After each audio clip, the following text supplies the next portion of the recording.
Die een ding wat baie belangrik is by ritme, is dat jy altyd baie welkom sal voel en baie tuis sal voel. So jy as 'n digitaler, ek weet nie waar jy kyk nie, maar ek hoop jy is gemaklik, maar die belangrikste is weet net dat jy by ritme welkom is en 'n hartlike welkom dan ook by hierdie geleentheid. Dit is nou al vir 'n paar jaar wat ons hierdie doen en ons droom om nooit op te hou hiermee nie en aan te hou hiermee. So dankie ook vir jou ondersteuning wat dit moontlik maak. Ek wil net weer dit beklemtoon dat jy wat in die Pretoria omgewing is, as jy ritme kom bywoon by King Price daar in die Menlyn Myn omgewing en ons nooi jou amptelik om nie net digitaal te kyk nie, maar ook dit by toe. Dis nie dieselfde boodskappe nie. Dis verskillende boodskappe. So dit wat jy by digitaal hoor en dit wat jy in persoon gaan hoor is verskillende boodskappe. Jy is natuurlik baie welkom om ons te help om hierdie digitale boodskappe te versprei. Hoekom? Dit gaan oor die woord, gaan nie oor my of Stefan of enige ander prediker nie. Dit gaan oor om die woord by mense te kry, om harte aan te raak in lewens wat moet verander. En op daardie noot, baie welkom weer 'n keer. Geniet vanaand se boodskap. Mag dit jou lewe diep aanraak. Dag sê, welkom. Dit is Ritme Digitaal. Ritme gebeur. Ons Sondae-aande gedurende die skoolkwartale is ons daar by King Price in Pretoria, waar Johan en ek so om die beurt Sondae-aande saam met die Ritme geloofsgemeenskap elke Sondag-aand vergader rondom die woord. En nou het ons ook die voorreg om vandag saam met mekaar ritme te doen en dit digitaal te doen. Wat 'n eer, wat 'n lekkerte. Mag die Here vir ons bederf, maar mag hy ook ons ore oop hou en fyn ingestel hou, sodat dit nie net vir ons 'n aangename ervaring is nie, maar ook 'n uitdagende een wat ons oproep tot die Here se standaard. Kom ons bid. Dankie Heer, dankie vir u goedheid, u liefde, u guns, u ontferming. Dankie dat u trou elke oggend nuut is. Maak dit vandag nog 'n keer nuut en vars uit die woord. Amen. Ek dink ek het al vertel, maar ek onthou 'n wyle gelede sê iemand vir my, 'n onbekende wat ietwat vervies was of kwaad was na 'n preek. Ek weet nie hoekom nie, ek het nie planne om mense te ontstel nie, partykeer doen die woord dit, maar in elk geval ek aanvaar aanspreeklikheid ook vir my woorde. Kort en die lank is, iemand kom na my toe onbekend, redelik ontsteld en sê vir my, ek is diep teleurgesteld in jou. En voordat ek dink, sê ek vir hom, kan ons nie net begin by vlak teleurgesteld nie, dan het ek daarom ook speelruimte, maar as ons begin by diep teleurgesteld het ek geen beweegruimte nie. Nou, feit is, dit het my laat dink, want ek het agtergekom, die woord teleurgesteld is, sonder dat mense dit besef, baie se gunsteling term. Mense is teleurgesteld, of dit nou diep of vlak of middelmatig of baie of bietjie of min is, mense is teleurgesteld. Jy weet, ek is mos teleurgesteld gewees met daardie prediker. Hulle het vir ons gesê, ons moet na hom luister, maar dit was maar teleurstellend. Of, ek het ook daardie fliek gekyk, maar hoe teleurgesteld was ons nie. Of, daardie vakansieplek, of daardie restaurant, jy noem dit, en mense is teleurgesteld. Ek het al begin wonder, of dit baie se voltydse tydverdryf is, om oor hierdie skool, daardie sportspan, hierdie prediker, daardie boek, hierdie vakansie, daardie sosiale media blad, teleurgesteld te wees. Teleurstelling het so volop geraak, dat dit 'n bietjie aansteeklik geraak het, dat dit soos 'n ongesonde infeksie aansteeklik geraak het, dat mense van self sommer teleurgesteld is. Ek sien te veel kere, dat mense oor mekaar, oor ander mense teleurgesteld is, en dat hulle dit graag sê, dat hulle dit graag in sulke mense se afwesigheid sê, of dat hulle dit sommer partykeer vir hulle sê. Maar feit bly, teleurgesteldheid is nie veronderstel om 'n deug te wees nie. Dis nie veronderstel om deel van ons normale woordeskat te wees nie. Ons is nie gebore om teleurgesteld te wees of om wandelende teleurstellings te wees nie, want dit dra oor, nie waar nie. As jy die hele tyd die gesprekke hoor van teleurgesteld en teleurgesteld wees, dan begin jy hier in jou agterkop, kom maar so klein saadjie van twyfel, is ek ook nie maar net die volgende teleurstelling nie. Nou, ek het al my skandes gedeel dat ek mense teleurstel. Ek onthou, 'n klompie jare gelede loop ek na 'n preek wat ek iewers gehou het, ook na die diens loop ek huis toe na my motor toe, en voor my loop 2 persone en hulle bespreek my preek en hulle weet nie ek loop agter hulle nie. En ek onthou die een persoon vir die ander sê, dink jy dit was die moeite werd dat hulle hierdie man gevra het om by ons te preek? Die ander man skud maar net so half sy kop, hy weet nie wat kom nie. En die man sê, laat ek nou vir jou sê, wat was fout met sy preek? Te min struktuur, die man was die hele bladsy vol. En toe praat hulle oor die rugby. So toe weet ek daarom wat was die rede vir die teleurstelling, blykbaar te min struktuur. Maar feit bly, dit steek tog maar so nou en dan 'n bietjie in mense kop vas. Stel ek nie mense teleur nie. En ek onthou, ek het een keer na Dallas Willard, die bekende Amerikaanse skrywer, filosoof, Christendenker wat al reeds oorlede is, geluister in die VSA. Ek het een keer die voorreg gehad om persoonlik na hom te luister. En een van die mense het vir hom gevra, is daar nie baie druk op hom om elke keer, mense verwag so baie as hy opdaag, om amper elke keer 'n haas uit die hoed te trek, iets nuuts, iets vars te hê nie. En toe sê hy, nee, hy kom elke keer na mense toe om vir hulle 'n geskenk te gee. En hulle moet maar besluit of hulle die geskenkpapier gaan afhaal en dit gaan gebruik. Maar hy kom om ander mense te seën. En ek hoor Paulus doen dit ook. Dit het my so getroost toe ek gehoor het Dallas Willard het dit gesê, dat die druk is nie net op hom om, soos die Engelse sê, te perform nie. Daar's nie net die druk om elke keer goed te wees en briljant te wees nie. En ons hoef dit nie te doen nie. Ons is nie op 'n verhoog nie. Die Here het jou en my nie geroep as akteurs vir wie ander die heeltyd moet hande klap nie. Ja, ek weet mense kyk na ons. Ja, ek weet mense se teleurgesteldheid maak dat baie die kerk los, maar dit beteken nie jy en ek is akteurs wat 'n verhoogrol speel om mense tevrede te hou, om mense te beïndruk, sodat mense vir ons hande klap nie. Aan die ander kant, na die negatiewe kant toe, beteken dit ook nie ons is sogenaamde shock jocks, soos die Engelse sê nie, die Amerikaners. Daar sekere mense wat daarvan hou om te skok. Hulle lewe op reaksie. Hulle hou daarvan om mense te skok deur hulle woorde, hulle optrede. En dis ook nie 'n gesonde roete nie. Net soos wat dit nie 'n gesonde roete is nie, soos wat baie mense ook sê, ek gee nie om wat mense dink nie. Dis ook nie gesond nie. Daar's 'n fyn grens, 'n hoogspanningsdraad tussen om nie vir die verhoog te speel nie vir applous en goedkeuring en erkenning nie, maar aan die ander kant hier ook nie abrupt en ongeskik en ongepoetst en ongemanier te wees nie. Ons het 'n roeping om keurig te lewe, om 'n oop, gesonde, karaktervolle lewe voor God en tussen ander mense te lewe. Om so te leef dat die Here heel eerste met ons tevrede is. En dis wat Paulus gedoen het. Soos ek nou verwys het na wat Dallas Willard vertel het, dat hy nie onder die druk verkeer om elke keer iets spektakulêr te sê, iets vars en nuut te sê, maar om dit met integriteit en met deernis en met liefde te doen. En toe herinner dit my aan Paulus se woorde as hy vir die Romeine skryf in die Romeinebrief hoofstuk 1. Hy het hulle nog nie gesien nie, hy wil by hulle gaan besoek aflê en dan skryf hy die Romeinebrief. Dan vertel hy hoe hy vir die gemeente bid, Romeine 1 vers 10. God weet, ek praat gereeld met hom oor julle in al my gebede.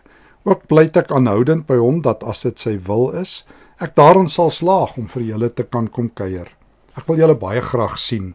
Ek wil 'n spesiale geestelike geskenk met julle kom deel.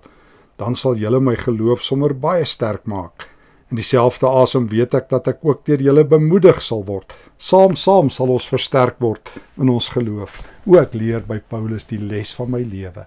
Ek leer by Paulus elke keer as ek self moet preek of praat of optree, of as ek tussen mense is, en dit geld vir ons almal, gee die Here as te ware vir my 'n geskenk. 'n Klein geskenkie wat ek moet deel. Maar ek moet ook gereed staan om te ontvang. En dis belangrik. Dis nie net een rigting verkeer nie. As ek as Christen 'n getuie vir die Here is, soos baie ons sê, ons moet getuies wees. Natuurlik moet ons, maar ons moet ook ontvang van almal. In die Spreukeboek leer ons moet leer. Ek moet leer by kinders en groot mense en ouer mense. Ek moet selfs by dwaase leer wat om nie te doen nie. Natuurlik is die Heilige Gees my leermeester. Maar ek moet oop oë deur die lewe gaan. Ek moet altyd ook ontvang. En ontvang beteken nie geld en sulke dinge nie. Van my grootste geskenke was wanneer iemand na die tyd, nadat ek gepreek het, vir my sou kom vertel hoe die Here iets in hulle lewe gedoen het. Nie deur die preek nie, sommer net op 'n manier. Of hoe iemand my net seën met hulle vriendelikheid. Dan dink ek, sjoe, so ek hou my oë oop om elke keer ook 'n geskenk te ontvang. Want ons as Christene is nie een rigting verkeer nie. Ons is nie verhoogakteurs wat na die tyd handeklappe soek nie. Dit doen jy as jy na teater toe gaan. Dan moet jy vir die celebrities hande klap. Die limelight, die spotlight, die fokus is op hulle. As jy 'n Christen is, gaan jy om 'n geskenk uit te deel. Gaan jy om mense te seën met die talente wat die Here jou gegee het. As dit is om te preek, sê Paulus in Romeine 12, preek dan. As dit is om mense te dien, gaan dien hulle. As dit is om gasvry te wees, gaan wees gasvry. As dit is om te bid, gaan bid vir hulle. Paulus sê in 1 Korintiërs 12, ons moet dit wat ons doen, die talente wat ons het, moet ons uitnemend vir die Here gebruik. Hoor net, kom ek lees net 'n stukkie saam met jou. Hy sê, ons elkeen, vers 6, het verskillende hemelse genadegeskenke ontvang. In sy goedheid het die Here dit verniet aan ons gegee. As dit is om God se wil bekend te maak deur profetiese woorde, dan moet ons God vertrou om dit reg te doen tot sy eer. As dit is om ander te dien, dan moet ons hulle dien met alles in ons. As dit is om ander te leer wat God sê, dan moet ons uitblink in onderrig. As dit is om ander te bemoedig in hulle geloof, dan moet ons uitblink in bemoediging. As dit is om weg te gee, dan moet ons uitblink in vrygewigheid. Leiers wat ander mense help, moet dit doen met groot toewyding. Die wat hulle ontferm oor ander mense, moet dit doen met groot blydskap. So, doen wat jy moet doen. Moenie leef vir applous nie, doen dit met toewyding, integriteit en opregtheid. As jy mense teleurstel, maak seker, gaan toets jou hart. So met ander woorde, mense is nie arrogant en sê, ag, dis daai ou se probleem nie. Vra jouself al, was ek dalk arrogant? Was ek dalk uit my plek, uit my diepte? Doen 'n bietjie selfondersoek. Dis lewensbelangrik, maar luister ook na wie se opinie jy luister. Ek het 'n baie belangrike leierskap beginsel jare terug geleer en ek probeer dit altyd onthou. When criticism comes, remember not to count, but to weigh. Wanneer kritiek kom, moenie tel nie, maar weeg. Luister wie jou kritiseer. Ek self moet 5 dae 'n week op Netwerk 24 se digitale platform steeds skrywe. Ek is nou al 20 jaar besig om daar te skrywe. En kyk daar, as die ouens jou vat hulle jou nie fliek toe nie. Ek is al gewoond vanaf doodstrygemente tot die verskriklikste goed wat oor my en my familie gesê is, oor God gesê is. En ek het geleer dat ek moet weeg, nie tel nie. Ek moet luister na my getroue vriende, na Johan Smit, na van my ander vriende. Dit beteken ek is ligsinnig nie, maar dit beteken ek kan nie na alles luister wat almal het nie. Ek gaan dan die hele nag wakker lê as ek sien iemand wat ek nie eers ken nie, wat incognito is, wat sommer net 'n karakter geskep het en op Facebook nou wild en wakker op almal skiet as hy iets oor my gesê het of sy iets oor my gesê het, dan is ek mos besig om my roeping te mis. As mense nie eers die moed van oortuiging het om vir jou dit te sê nie, maar op sosiale media, dan moet jy tog nou besluit, hoeveel tyd of energie gaan jy daaraan spandeer. Maar wanneer jou vriende, jou familie, jou huweliksmaat, jou kinders, jou ouers met jou praat, en sê, ons wil graag ietsie met jou deel. Maak oop jou ore. Maar boonbehalwe dit, jy gaan deel persente uit. En mense het mos 'n keuse. Gaan hulle die geskenkpapier afhaal, want ek was, toe ek gedien het, op my beste. Nie om aandag te kry nie, maar ek het dit vir die Here gedoen. Ek het geskitter vir hom. Toe ek gepreek het ek my beste preek gepreek. Ek het dit nie gespaar vir 'n volgende gemeente nie. Ek sê nog altyd, my beste moet ek elke week gee. Ek moet my beste gee. Ek het nou die dag in beeld juis op Netwerk 24 so ietsie geskrywe van 'n baie bekende Amerikaanse skryfster wat al dood is, wat op 'n stadium die meeste rubrieke in die meeste koerante in Amerika gehad het. En iemand het vaag gevra, spaar sy haar beste vir 'n volgende kolom, bedoelende in 'n belangriker koerant, sê sy nee. Op die einde van elke week se klaar. Ek het my beste gegee. Ek het myself uitgegee. Ek is soos 'n waslap wat jy kan uitdroog. Ek is klaar en op. Dan gooi ek my in die hande van die Here en ek begin volgende week weer. So, wanneer ek moet dien, dien ek. Wanneer ek moet preek, preek ek. Wanneer ek laste moet dra, dra ek vir die Here. En ek is nie te veel bekommer oor die bekommernis van ander nie. Ek is nie voltyds bekommerd nie. Ek is hier om mense te seën. En ek is nie voltyds teleurgesteld nie. Partykeer sal ek mense teleurgesteld laat wees. Ek onthou 'n studie wat ek gelees het, wat 'n bekende ou eendag gesê het, jy moet onthou, 43% mense gaan in elk geval nie eers van jou hou nie. Toe vra ek vir iemand wat dit vir my vertel, hoe weet hulle 43%? Sê hulle nee, dis die studie wat hy aangehaal het. Nou weet jy of dit nou soveel is of nie, maak nie saak nie. Ons gaan nie, almal gaan nie ons foto in hulle beursie dra nie, soos ek sê. Hulle gaan nie in ons wallet hulle foto hou nie, en dis ook oukei. As ek my hart ondersoek het, met integriteit optree, die Here se goedkeuring kry, luister na mense naby aan my, se raad en advies, dan kan ek in die aande slaap. Nou hoef ek nie wakker te lê oor nog 'n keyboard warrior, nog 'n iemand wat agter 'n sleutelbord sit en kan sê net wat hulle wil, se opinies nie. Dan gaan ek die beste ek wees, wat geskenke uitdeel in die naam van die Here. En die geskenke is ek self, met die gawes wat die Here my gegee het. Dis wat Paulus in Romeine 12 sê, dis wat hy in 1 Korintiërs 12 sê, ons gawes is persente om ander op te bou, en ander se geloof sterk te maak. Die vraag wat ek vra, wat ek aanhoudend vra, bou ek ander mense in hulle geloof op. When it's all about me, is ek 'n akteur, dan speel ek op 'n verhoog 'n rol, en die Here het my nie geroep om dit te doen nie. Ek is nie 'n akteur wat twee gesigte het, een vir 'n gehoor en een elders nie. Ek en my vrou praat baie daaroor, en ons vriende praat baie daaroor, hierdie twee gesig geloof. Hier op die stage het ek 'n ander stem en 'n ander persona en 'n ander presence. Dit mag nie waar wees nie. Ek is wie ek is, voor die Here, voor ander mense. En ek kom met 'n geskenk, ek as Stefan, jy wat kyk, ek is elke keer daar om die Here se goedheid te deel, om sy eer te soek, om die verhoog vir hom te gee, om die limelight vir Christus te gee. Nee, my werk is om 'n geskenk uit te deel. En as mense diep teleurgesteld is, laat hulle maar 'n bietjie vlak teleurgesteld raak. En as hulle nie wil nie, laat hulle maar diep bly.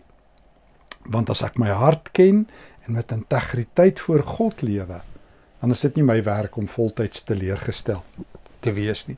Nee, ek is nie blind vir ander mense se foute nie.